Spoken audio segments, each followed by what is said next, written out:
ನಮ್ಮ ಕರ್ನಾಟಕ ಗತ್ತು ಇಂಡಿಯಾಗೆ ಗೊತ್ತಲ್ಲ, ಏನ್ ತಲೆನೋವಿಲ್ಲ. ನಾನು ತುಂಬಾ ಹೆಮ್ಮೆಯಿಂದ ಹೇಳ್ತೀನಿ, ಇಲ್ಲಿವರೆಗೂ ಈ ತರದ ಒಂದು ಸ್ಟ್ರಾಂಗ್ ಕಂಟೆಸ್ಟೆಂಟ್ ಬಿಗ್ ಬಾಸ್ಗೆ ಬಂದಿಲ್ಲ. ಇನ್ನು ಮುಂದೆ ಬರ್ತಾರೆ ಅಂದ್ರೆ ಅದು ನನ್ನನ್ನು ಮೀರಿನೇ ಹೋಗಬೇಕು.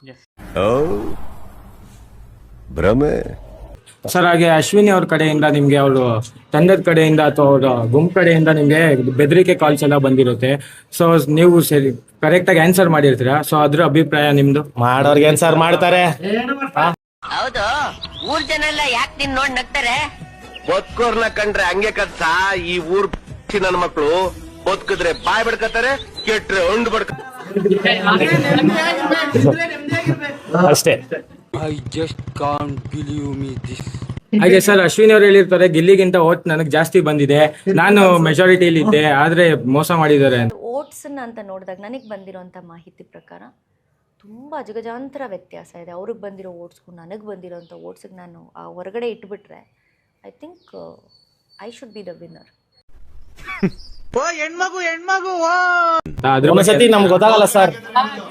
ಇಲ್ಲ ಇಲ್ಲ ಇಲ್ಲ ಒಂದ್ಸತಿ ಅದು ಏನಾಗುತ್ತೆ ಅಂದಾಗ ಒಂದೊಂದ್ಸತಿ ವಿಷಯಗಳು ಕೇಳಿದಾಗ ನಾವ್ ಎಣ್ಣೆ ಹೊಡೆದಿರ್ತೀವ, ಇಲ್ಲ ಹೇಳ್ತಾ ಇರೋರು ಎಣ್ಣೆ ಹೊಡೆದಿರ್ತಾರ ಅಂತ ಗೊತ್ತಾಗಲ್ಲ.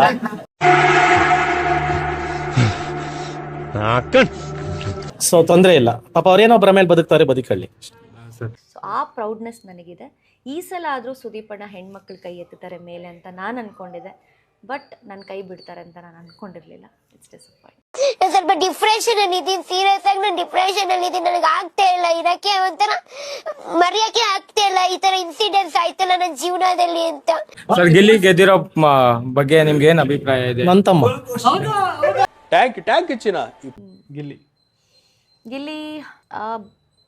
ಬಡವರ ಮಕ್ಕಳು ಏನು ಬಡವರ ಮಕ್ಕಳು ಬೆಳಿಬೇಕು ಅಂತ ಹೇಳುವಂಥ ಹ್ಯಾಶ್ಟ್ಯಾಗ್ಗೆ ವಿರುದ್ಧವಾಗಿ ಅದನ್ನೇ ಸ್ಟ್ರಾಟಜಿಯಾಗಿ ಬಳಸ್ಕೊಂಡು ಬಿಗ್ ಬಾಸ್ ಸೀಸನ್ 12ರ ಸ್ವಯಂ ಘೋಷಿತ ಆಗಿದ್ದಂತಹ, ಈಗ ನಿಜವಾಗ್ಲೂ ಕಪ್ಪನ್ನ ಗೆದ್ದಿರುವಂತಹ ಗಿಲ್ಲಿ.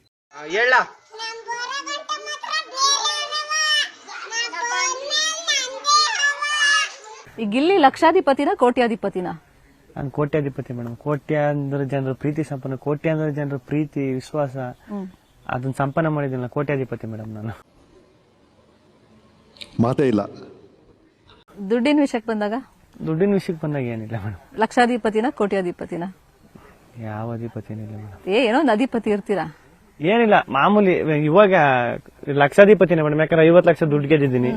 ಲಕ್ಷಾಧಿಪತಿ ಅನ್ಬೋದು ಮೇಡಮ್. ಅರ್ಥವಾಯಿತು ಬಿಡಿ. ಬಟ್ ಅಶ್ವಿನಿ ಅವ್ರನ್ನ ಮೊನ್ನೆ ಮಾತಾಡಿಸ್ತಾ ಇದ್ದಾಗ ಗಿಲ್ಲಿ ಒಂದು ಮುಖವಾಡ ಹಾಕೊಂಡಿದ್ದಾನೆ. ಬಡವ ಅನ್ನೋ ಹೆಸರಲ್ಲಿ ಆತ ಒಂದು ಸಿಂಪತಿ ಕ್ರಿಯೇಟ್ ಮಾಡ್ಕೊಂಡು ಗೆದ್ದಿದ್ದಾನೆ. ಆತ ನಿಜವಾಗ್ಲೂ ಬಡವ ಅಲ್ಲ, ಸುಳ್ಳು ಹೇಳಿದಾನೆ. ಏನ್ ಹೇಳ್ತೀರಾ ಮೇಡಮ್? ಆ ಮಕೋಡ ಹಾಕಂದ್ ಎಷ್ಟ್ ದಿನ ಬದುಕಾಯ್ತದೆ ಹೇಳಿ ನೀವೇ?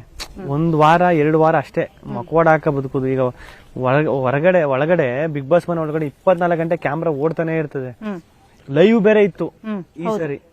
ಇವ್ ಮಕೋಡ ಎಲ್ಲಾರು ಒಂದ್ ಪಾಯಿಂಟ್ ಸಿಗಾಕಬಿಡ್ತಾರೆ.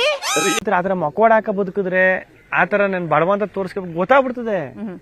ಆಮೇಲೆ ನೋಡೋರು ಸುಮ್ನೆ ನೋಡೋದಿಲ್ಲ, ಎಷ್ಟು ನೀಟಾಗಿ ನೋಡ್ತಾರೆ ಅಂದ್ರೆ ನಮಗ್ ಗೊತ್ತಿಲ್ದೇ ಇರೋ ವಿಷಯ ನಾನು ಸಿಗ್ತಾರಲ್ಲ, ನನ್ಗೆ ಗೊತ್ತಿಲ್ದೇ ಇರೋ ವಿಷಯನಲ್ಲೇ ಹೇಳ್ತಾರೆ.